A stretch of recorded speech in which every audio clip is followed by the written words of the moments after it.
খুলতেছো ভালো কথা, কিন্তু বলছো দূর আর কথা বইলই না। গেছি ফার্মেসিতে, আমার কি বয়স হয়েছে আমার যে এগুলি দিব?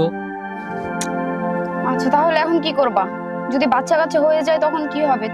আমি ক্লাস 6 এ পড়ি আর তুমি 7 এ পড়ো, মানুষে কি বলবে? আর দূর, বের হওয়ার আগেই বাইরে ফালাই দিব, এটা নিয়ে তুমি কোনো টেনশন করো না। আচ্ছা ঠিক আছে, তাহলে খোলো। চলো।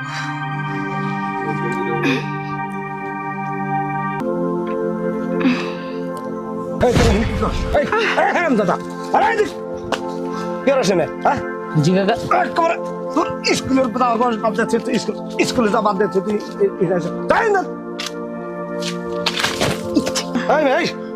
তোমারও বয়স কত হয়েছে? হ্যাঁ, তোমার বয়স কত হয়েছে? হ্যাঁ, তুমি যে এই কামটা করতেছো, তোমার রানী স্কুল ফাঁকি দিয়ে এসে এই কাম শুরু করে দিচ্ছ। কাকা আমার কথা শোন না আগে। কি শুনবো? আমি এসব করতে চাই নাই। ওই